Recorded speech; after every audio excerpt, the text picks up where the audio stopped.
नमस्कार, मैं हूं प्रवीण गौतम। दोस्तों, वीडियो में इस बात का विश्लेषण करेंगे कि स्मृति ईरानी ने पहली बार राहुल गांधी की तारीफ करते हुए बीजेपी को क्या चेताया है। बीजेपी के जो नेता राहुल गांधी को हल्के में लेते हैं, जो नेता आजकल भी राहुल गांधी का मजाक उड़ाते हैं, स्मृति ईरानी ने उन्हें क्या चेतावनी दी है। साथ ही इस बात का भी विश्लेषण करेंगे कि सुशांत सिन्हा के किस सवाल का स्मृति ईरानी जवाब नहीं दे पाई, बार बार पूछने के बावजूद। पहले बात करते हैं सुशांत सिन्हा की एक शिकायत की। हम जैसे यूट्यूब पत्रकारों पर, विपक्ष के नेताओं पर सुशांत सिन्हा ने आरोप लगाया स्मृति ईरानी के सामने कि हमें बेवजह गोदी मीडिया कहा जाता है, जबकि विपक्षी दलों की चाटुकारिता करने वाले भी बहुत सारे पत्रकार हैं। तो सुशांत सिन्हा, आपका पॉडकास्ट, आपके सवाल का जवाब है कि आपको गोदी मीडिया क्यों कहा जाता है। सुशांत सिन्हा के पॉडकास्ट को देखकर लगा कि सुशांत सिन्हा किसी नेता से बात नहीं कर रहे, परिवार के किसी सदस्य के साथ बातचीत हो रही है। एक भी तीखा सवाल नहीं, एक भी मतलब का सवाल नहीं। सुशांत सिन्हा खुद स्मृति ईरानी के सामने राहुल गांधी, दूसरे नेताओं और पत्रकारों का मजाक उड़ा रहे थे। जितना मजाक स्मृति ईरानी ने नहीं उड़ाया, जितनी आलोचना स्मृति ईरानी ने अपने इंटरव्यू में विपक्षी नेताओं की नहीं की, उससे ज्यादा तो खुद सुशांत सिन्हा ने कर डाली। दावा किया कि राहुल गांधी और विपक्षी नेताओं ने चुनाव में फेक न्यूज फैलाई, संविधान को लेकर फेक न्यूज फैलाई।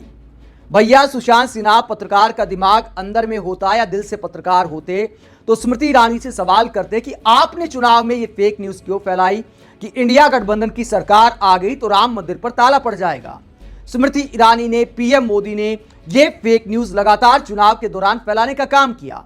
ये फेक न्यूज फैलाने का काम किया कि अगर इंडिया गठबंधन की या कांग्रेस की सरकार आ गई तो आपसे ये छीन लेंगे, आपकी भैंस खोल ली जाएगी, आपकी साइकिल छीन ली जाएगी, आपकी प्रॉपर्टी छीन ली जाएगी, आपके घर की टोटी खोल ले जाएंगे। क्या ये सारी बातें फेक न्यूज के दायरे में नहीं आती थी? लेकिन आपको ध्यान नहीं आया या आपने जानबूझकर सवाल नहीं पूछा स्मृति ईरानी से। फिर आप कहते हैं कि आपको गोदी मीडिया कहा जाता है। आप दावा करते हैं कि संविधान खतरे में है वाली बात की फेक न्यूज ने बहुत नुकसान पहुंचाया यूपी में। भैया, संविधान खतरे में कैसे आता है? संविधान के मुताबिक लोकतंत्र के हिसाब से जो सरकारें चुनी जाती हैं, अगर उन्हें गिराने की खुलेआम बात हो रही है तो क्या संविधान खतरे में नहीं है? जब बीजेपी के नेता चुनी हुई सरकारों को सरेआम गिराने का ऐलान कर रहे हैं तो क्या संविधान खतरे में नहीं है? उदाहरण के तौर पर हरियाणा के मंत्री जेपी दलाल का बयान मैं आपको सुनाता हूं। सुशांत सिन्हा, गौर से देखिए, क्या यह बयान संविधान को खतरे में डालने वाला नहीं है? जब जेपी दलाल ने सरेआम दावा किया कि गलती से अगर कांग्रेस की सरकार भी आ गई तो हमारे ऊपर वाले 6 महीने टिकने नहीं देंगे। भाई कांग्रेस आओगे, अरे खसबा इतना रोड़ा कर रखा था, ब्याह दे दी 44-42 है। अरे मैं तो भूंडे थे भूंडे जाए, ऐसी भगवान रूस गया जाके मैं उत्सुक हो जा, हमारे दिल्ली वाले छठा महीना कर पकड़ दे। तो जेपी दलाल साफ तौर पर कहते हैं कि अगर भुंडी बन गई यानी बुरी बन गई, भगवान रुष्ट हो गए, अगर कांग्रेस की सरकार भी आ गई तो हमारे ऊपर वाले, हमारे दिल्ली वाले 6 महीने रुकने नहीं देंगे। तो इस बात के आखिरकार मायने क्या है? जब एक सरकार के मंत्री खुलेआम सरकार गिराने का दावा कर रहे हैं तो क्या संविधान खतरे में नहीं है? फिर आप इसे फेक न्यूज कैसे बोल सकते हैं? क्या कभी कांग्रेस के किसी नेता ने, किसी और दल के नेता ने दावा किया कि फला दल की सरकार अगर चुनकर आ गई तो हम 6 महीने में गिरा देंगे? अगर बीजेपी के ही नेता ऐसे दावे कर रहे हैं तो बीजेपी पर क्यों ना आरोप लगाया जाए कि बीजेपी की वजह से संविधान खतरे में है? जेपी दलाल जैसे नेताओं के बयान पर आप क्या जवाब देंगे? क्या स्मृति ईरानी जवाब दे सकती हैं? क्या सुशांत सिन्हा को इस पर सवाल नहीं उठाना चाहिए था? पाठशाला में इस बात का विश्लेषण नहीं करना चाहिए था कि आखिरकार एक मंत्री में इतनी हिम्मत कहां से आ जाती है जो सरेआम ऐलान करते हैं कि अगर कांग्रेस की सरकार आ गई तो 6 महीने में गिरा देंगे। फिर आप आरोप लगाते हैं कि राहुल गांधी और विपक्षी नेताओं ने संविधान खतरे में है वाली बात फैलाई।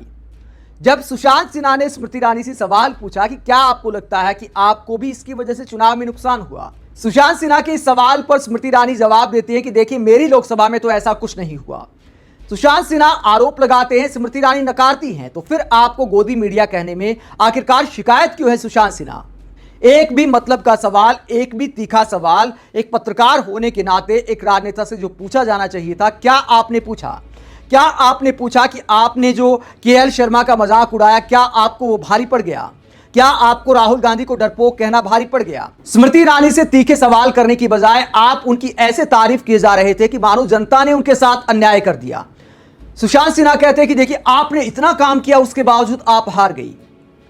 और इतनी चापलूसी के बावजूद सुशांत सिन्हा का जो सबसे फेवरेट सवाल था उसका जवाब स्मृति ईरानी ने नहीं दिया। सुशांत सिन्हा चाहते थे कि अपनी हार को लेकर पहली बार स्मृति ईरानी उनके चैनल पर, उनके पॉडकास्ट में बोलें, लेकिन स्मृति ईरानी ने बार बार पूछने के बावजूद इस सवाल का जवाब नहीं दिया कि आप अपनी हार की क्या वजह मानती हैं। स्मृति ईरानी ने कहा कि आगे के पॉडकास्ट में देखेंगे, पार्टी आलाकमान को बता दिया है, संगठन इस पर विचार कर रहा है, संगठन की रिपोर्ट आई है, उस पर आगे मंथन करेंगे, फिलहाल मैं इस मामले में कुछ नहीं बोलना चाहती।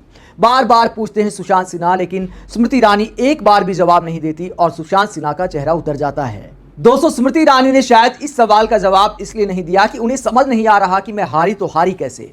इतनी बयान बहादुर बनने के बाद, दूसरों का मजाक उड़ाने के बाद जवाब बनता नहीं है।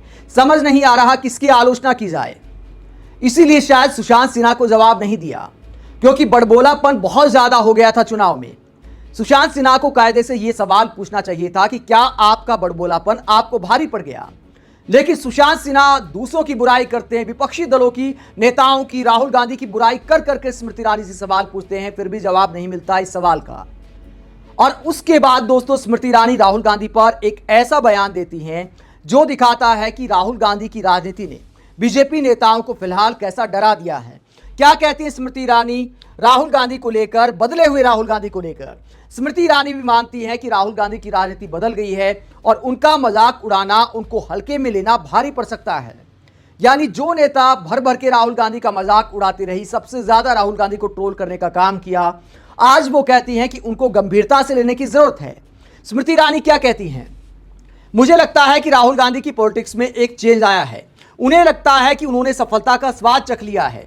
अगर आप नोटिस करें तो वो जब जाति के बारे में बोलते हैं या कुछ और बोलते हैं तो उनकी राजनीति में पहली बार इन चीज़ों को वो एक औजार की तरह यूज कर रहे हैं, और ये पहले नहीं होता था, ये स्मृति ईरानी दावा करती हैं। वो टी शर्ट पहनते हैं पार्लियामेंट में, क्योंकि वो जानते हैं कि उनकी व्हाइट टी शर्ट का युवा पीढ़ी को क्या संदेश जाएगा। यानी युवा कनेक्ट करेंगे राहुल गांधी की टी शर्ट से, ये कहना है स्मृति ईरानी का।